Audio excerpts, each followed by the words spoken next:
What I'm going to show you here is this incredible ability of the synthesizer here to have the samples loaded into it. Yamaha. What I've got here is I'm going to show you how I'm going to go about capturing from a film a sample. I will use a tool called Microsoft Expression, which is free.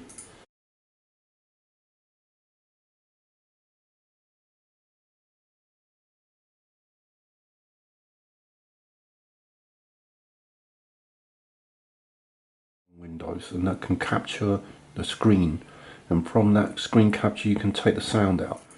I'm interested in the microphone sound of it, and let me just go to settings, make sure this is set right.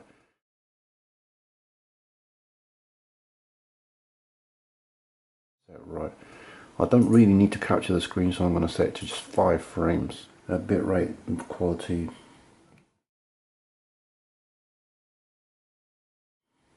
Don't really need that camera. The most important thing for this is that I'm capturing speakers.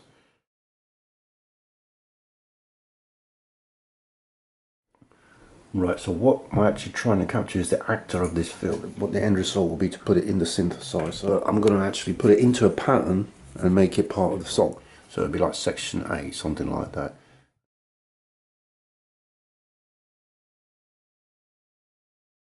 This is Carlito's Way. Right. It's got a great sample here. So what I'm going to do is just wait till the bit that's actually interesting. And also you can see from this one that the sound is going through, and they could catch it like, come on man. So I'm going to hit record here. I'm going to start capturing here. It doesn't really matter about the face, it's the sound that's going to capture. Record. Now it's capturing it, you can see from the thing.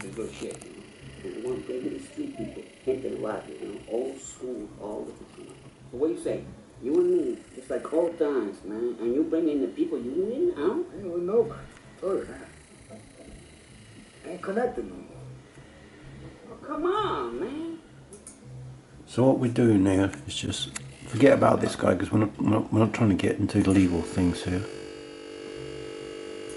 Okay, that sort of stuff. And this is the one today, December 17th. So now you center encoder. Next opens up the other part of the Microsoft Expression software. Okay, this is like an editor window. Play button. That's the capture. So I put that in there. I ain't collecting no more. So there I split. Remove that clip. There. So all I've got is the last 30 seconds. Connected no more. Oh, come on, man. Split. Audio CB1 stereo. Make that higher quality so you can get 192. So I'm going to just output it to the desktop in this case. That's done. And then you just hit encode. And then it'll go through and that's it, it's done. You'll be able to play just that bit outward. Ain't connected no more. Oh, come on, man. Now with this one I can actually open it with WavePad. WavePad will open this video file and take just the sound out.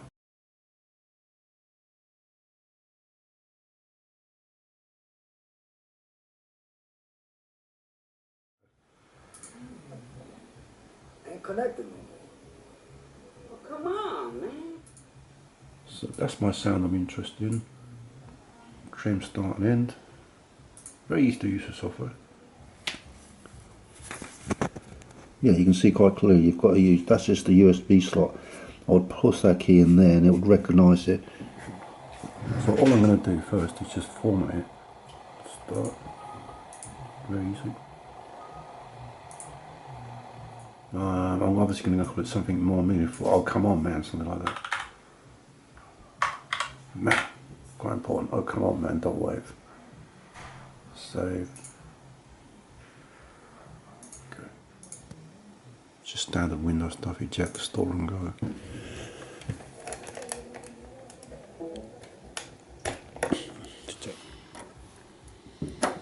So that's plugged in here. It'll say connecting USB device. So first of all, we're going to the file thing, which it's already found. It's already discovered that I'm trying to use this device. From here, I can also play it just to confirm what I think it is. Ain't connected no more. Oh, come on, man. So what I need to do is load it, but I don't see it unless I select this type thing here, or without system. I need to look just for wavefast and then it will find it. And you see it's wire to come up now. So now the buttons for load appears, so I can use SF1 to load it. Once I've loaded that message, so I go yes, I'm happy to load that. Now loading completed. Now that's the important thing. The key is key C3, which actually means this key. Ain't connected. You see that? Come on, man. And it matters how hard I press it. So it's already loaded. It's already done all the hard work for me just by doing that. Ain't connected no more. Oh, come on, man. So now that I'm done, now I've loaded it up. I exit out of this screen. Now this is what I was talking about. Like in the door, you've got all these tracks going down the bottom. This one, number 1, is set to this waveform now. So Ain't connected no more. that key goes on there. Now on the play menu, which is like the door standard sort of thing, I'm going to have track 2 as another instrument, which I'm going to keep for this thing as full grand. I'm not going to do anything fancy with it. Okay, what I'm going to demonstrate is this feature. You're going to capture, sample out of a film. I've done that, and use it as part of a song or pattern. I've got a tempo here of 118.6. I've got 001.01. What should have happened, I want to try and get this section to be 4 beats, or actually 4 measures. And I'll play that sample. I want to see how much time elapses by the time you get to 4. Ain't connected no more. Oh, come on, man. So you saw that it's roughly 2 measures went by, which isn't really. So what you do is you go into the integrated sampling screen, and that's where you got that confirmation of this sample is on key C3, this key. Ain't connected no more. Slice, there you go. Sure, slice. The function that you want to use is this one, basically. It's called slice. But SF4. This is this is the key magic part of it. And this thing on the right hand side of the display lets you mess around with the settings. How many beats this, like you try to tell it what this is. But I want to tell it it's 4 measures. Then it will apply the processing to that sample. Just basically go through and try and process it. Now when I press audition, Ain't connected no more. Come on, man. Ain't connected. what it's done is it's made it fit exactly into 118.6. It has obviously split it a bit, but it can't, it doesn't resample the time. So now I press enter. I want to fix that. Enter. So what is happening is that as I've exited and told it, okay, I'm happy with that, is that once I've exited, these keys, all these notes will be arranged exactly in that order, in that part of the pattern. So when I'm going through here and do this, Connected no more. you see that? Come on, 4. man. It's perfect, isn't it? That part of the system is to do the slicing. It understands not only how to get that sample in and let you intelligently manipulate it, but then also once you exit it and press return, it will fill those individual things to that part of the pattern that I'm on. If I now go to edit, you'll see that all the notes have been put in. Note C3, note C sharp, note D.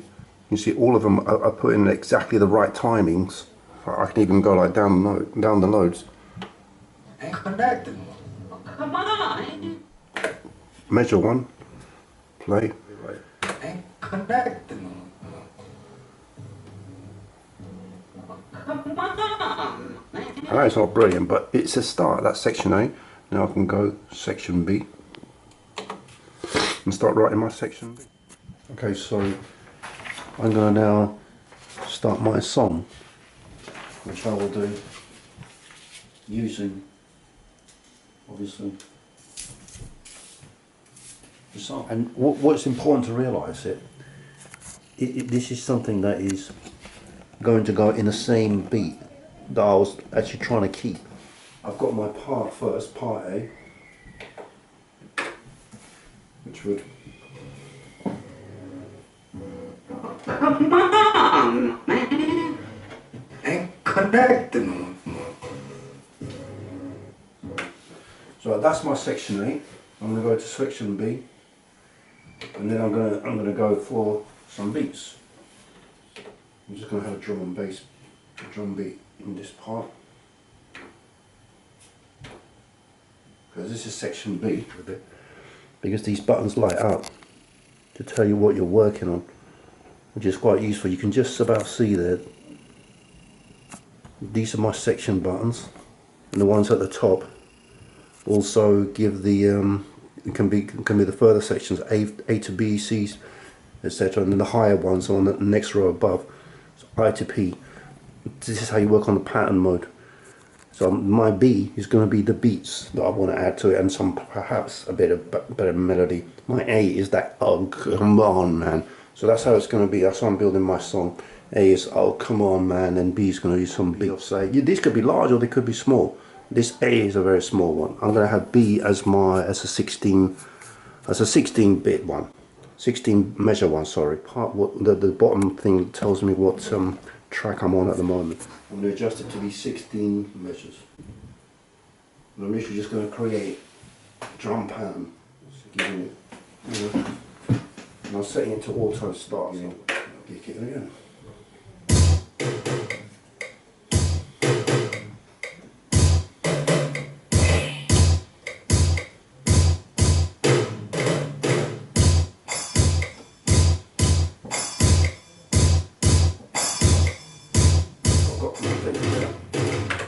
So to give you the example of how this would work, I just go into my chain mode now.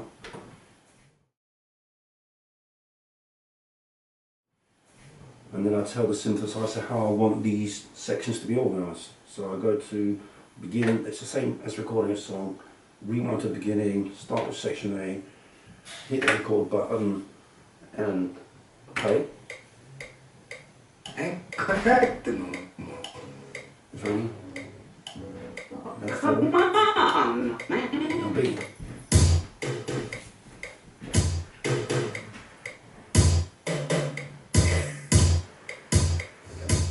I've just gone A and then B. A for 4 measures and then B, which just tells you I'm selecting with B. The first bit I recorded is 4 measures of section A and then 32 measures of section B. And the point is that it's kept the original rhythm though. That's the important thing in it. But let's make it a bit. Let's do that one again properly. Let's go for rewind at the beginning again. And let's start recording again. Section A, and then after 4 beats I'm going to change to section B, but then I'm going to stop at 20 rather than carry on this time. So it's get taken to another, rather than repeat the same beat pattern, I'm going to start something new. So Ain't connecting. Come on, man. So that's 2. So that's exactly those 16 measures. And then I could add another part, which is where I'm going to now go to play. I'm going to create my section C now, which could be a bit more mellowed out beats, but still drums. So I'm going to create a new section on section C. You can see it's lit section C, so that tells me I'm working on section C. So I need to make it 16 then. Let's start again, doesn't matter.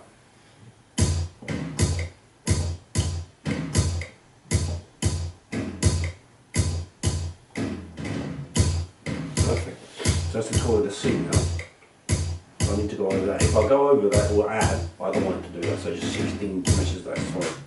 If I just stop there, that's fine. So now I'm going to go, and this bit is going to add some melody to it. On track 2 now, I see I've lit track 2, so I'm now working on track 2, off section C. So that, again, this keeps completely clear what part I'm working on. I'm on section C still, so third section, and I'm working on the 2, which is just going to be that thing. If you press the key, I've set it so it starts, you can set that so it's not the case. You can just mess around and let's get some ideas, you know, what I want to try. And like, I'm not really a keyboard, you know, you can. Okay, so I've got some ideas going on. So I'm going to do my Come On Man melody now. Oh, Come On Man, so this is going to be the first part of it. So let's record there.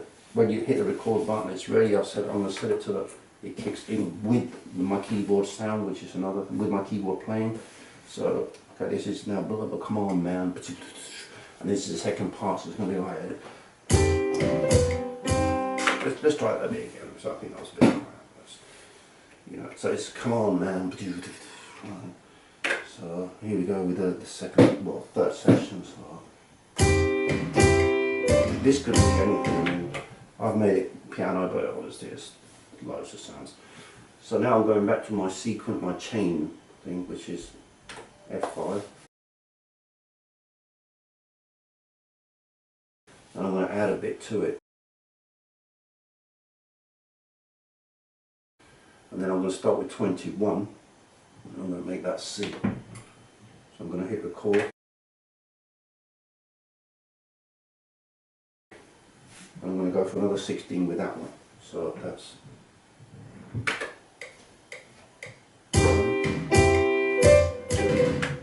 perfect, look at that.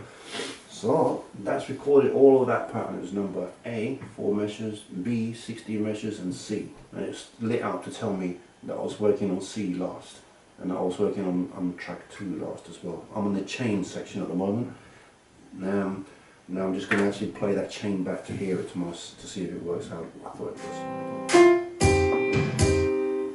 Anyway, you get the idea. This isn't, you know, some of it is kind of rough, but you can see that the creativity flew from just going from my computer screen, picking up some sound sample that I liked, and be able to drop it into the synthesizer straight in and start making some kind of meal out of it. You can improvise it from there, and that's very easy to do with the built-in features, because the tempo is maintained exactly as what I wasn't trying to have originally, which is 118.6, which is the one what I wanted to use. So it fits in your vibe, and that's the key to it, it's your vibe. So hopefully you can see that this is a good thing to buy, because it saves you money in having different sessions to deal with sound samples and stuff, and then built into the arrangement, and you're not messing around with different software. It understands the whole thing and puts it together.